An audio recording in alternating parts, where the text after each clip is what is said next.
Bapak, Ibu, dan saudara-saudariku yang terkasih dalam Tuhan kita Yesus Kristus, salam sejahtera untuk kita semua. Berkat Allah yang Maha Kuasa senantiasa menyertai kita. Hari Minggu tanggal 5 Desember tahun 2021 adalah hari Minggu Advent kedua. Marilah kita mendengarkan dan merenungkan bacaan-bacaan kitab suci. Bacaan pertama dari Nubuat Baruk pasal 5 ayat 1-9. Hendaklah hai Yerusalem menanggalkan pakaian kesedihan dan kesengsaraanmu dan mengenakan perhiasan kemuliaan Allah untuk selama-lamanya. Hendaklah berselubungkan kampuh kebenaran Allah dan memasang di atas kepalamu tajuk kemuliaan dari yang kekal. Sebab di bawah kolong langit seluruhnya serimu akan dipertunjukkan oleh Allah. Dari pihak Allah engkau akan diberi nama ini untuk selamanya. Damai sejahtera hasil kebenaran, dan kemuliaan hasil dari takwa. Bangkitlah hai Yerusalem, hendaklah berdiri tegak di ketinggian. Tengoklah ke timur, lihatlah anak-anakmu sudah berkumpul atas firman dari Yang Kudus, dari tempat matahari terbenam hingga ke tempat terbitnya, seraya bersukaria karena Allah telah teringat kepada mereka.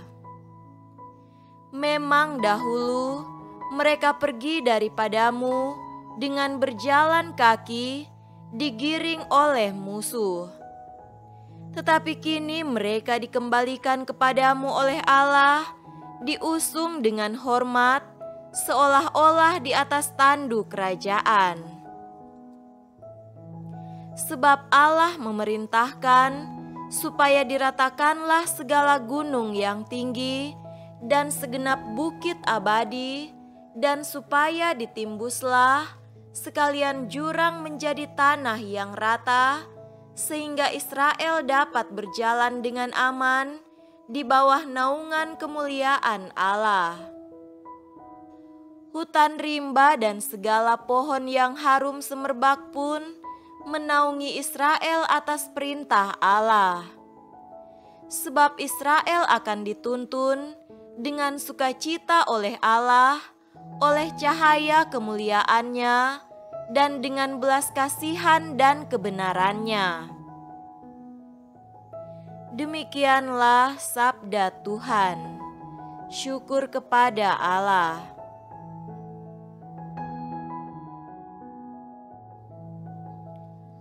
Bacaan kedua dari surat Rasul Paulus kepada jemaat di Filipi, pasal 1 ayat 4-6, dilanjutkan dengan ayat 8-11. Dan setiap kali aku berdoa untuk kamu semua, aku selalu berdoa dengan sukacita.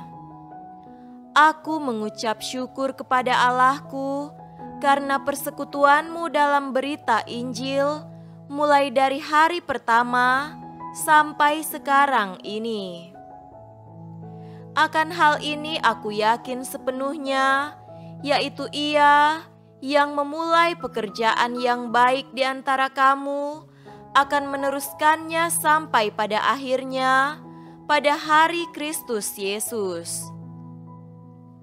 Sebab Allah adalah saksiku betapa aku dengan kasih mesra Kristus Yesus merindukan kamu sekalian.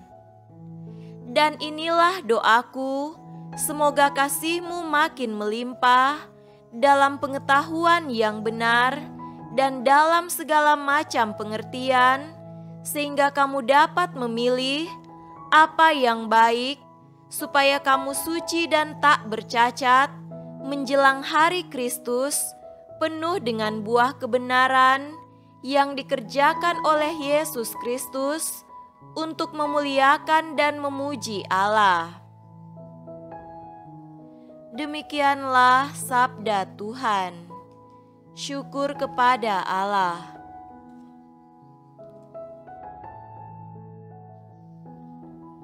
Tuhan beserta kita, sekarang dan selama-lamanya.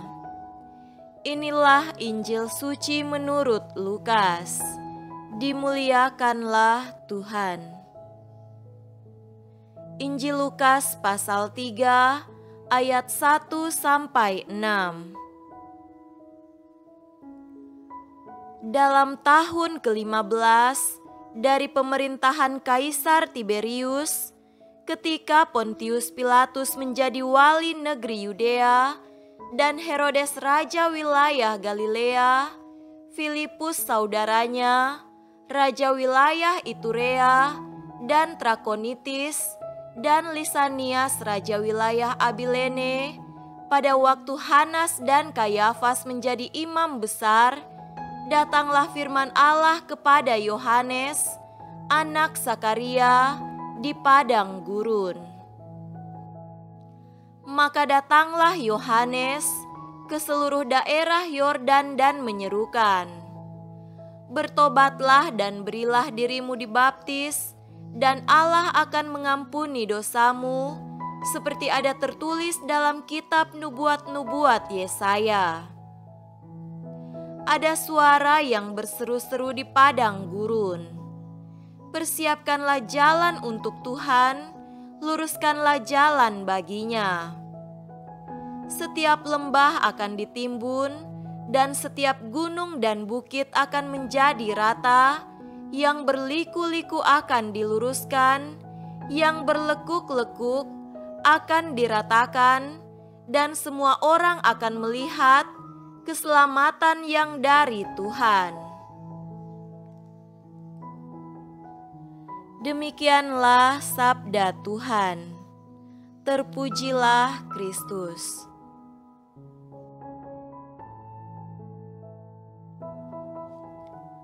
Saudara-saudariku yang terkasih dalam Tuhan kita Yesus Kristus, tema renungan kita pada hari ini adalah pembaruan diri menyongsong kelahiran Yesus. Masa Advent ini adalah masa penantian kedatangan Sang Immanuel, Tuhan beserta kita. Ini adalah waktu penantian saat kita mempersiapkan diri untuk menyambut Tuhan yang menjadi manusia dan yang melalui teladan menunjukkan kepada kita bagaimana kita juga harus hidup seperti Dia bagi sesama. Dalam Injil hari ini, penginjil Lukas dengan indah menempatkan awal pelayanan Yohanes Pembaptis dalam konteks sejarah keselamatan. Ia menampilkan peran Yohanes sebagai ia yang mempersiapkan jalan bagi Yesus dan menyampaikan warta pertobatan. Ia juga menjelaskan peran Yohanes Pembaptis dalam konteks misi Yesus. Yohanes Pembaptis mengumandangkan seruan, "Siapkanlah jalan bagi Tuhan, luruskanlah jalan baginya." Setiap lembah akan ditimbun, setiap gunung dan bukit akan menjadi rata. Yang berliku-liku akan diluruskan, yang berlekuk-lekuk akan diratakan. Seruan Yohanes Pembaptis ini diperuntukkan bagi kita semua agar kita membuat jalan hidup yang benar untuk datang kepada Yesus. Ada 3 kata penting dalam seruan Yohanes Pembaptis, yakni baptisan, pertobatan, dan pengampunan. Baptisan adalah panggilan untuk masuk ke dalam kehidupan Yesus dan dibersihkan dari segala noda dosa. Ini adalah tindakan simbolis di mana orang-orang mengekspresikan rekonsiliasi mereka dengan Tuhan dengan membenamkan mereka di Sungai Yordan dengan harapan bahwa keinginan mereka untuk menghapus masa lalu mereka yang jahat secara total bisa terwujud. Pertobatan adalah pengampunan dosa dan dipahami sebagai metanoia yang berarti perubahan hati. Itu bukan hanya kesedihan atas dosa-dosa masa lalu, tetapi perubahan pandangan total dan radikal dalam hubungan kita dengan Tuhan dan orang lain. Ini menyerukan pembaruan dan pertobatan hati yang radikal dan sejati.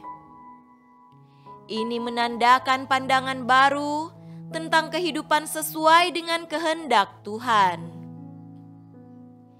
Metanoia atau pertobatan ini pada gilirannya akan menghasilkan pengampunan dosa. Pengampunan berarti pelepasan, pembebasan dari belenggu dosa, serta kejahatan. Saudaraku terkasih, dalam bacaan pertama dari nubuat Baruk, hal serupa diwartakan bahwa Tuhan akan meratakan gunung-gunung tinggi dan mengisi lembah-lembah yang dalam untuk membuat permukaan tanah.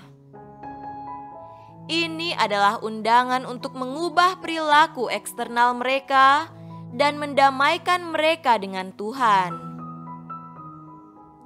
Dalam seruan kenabian ini ditampilkan bahwa Allah berjanji untuk membawa kembali umatnya dari pembuangan di Babel.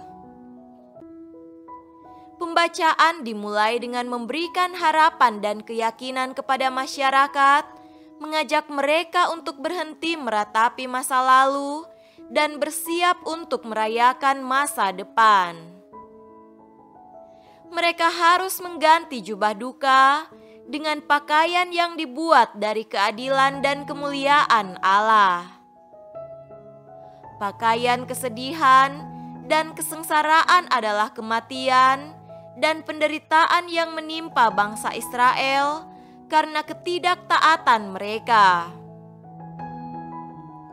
Yerusalem yang pernah dirusak oleh kebijakan raja-rajanya yang tidak setia akan menjadi standar iman untuk pertobatan yang bisa dilihat oleh seluruh dunia.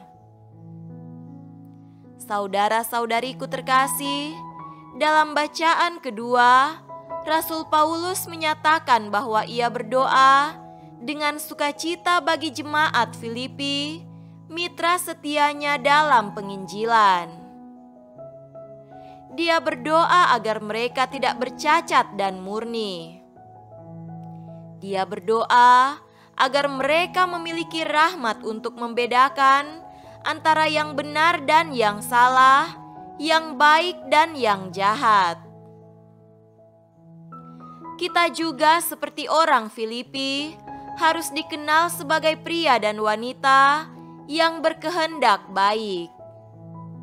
Lebih lanjut, Paulus sungguh berharap agar jemaat di Filipi berlimpah dalam kasih dengan pengetahuan yang benar dan pemahaman yang tepat akan Kristus dan kebaikan serta kebenaran yang diwartakannya.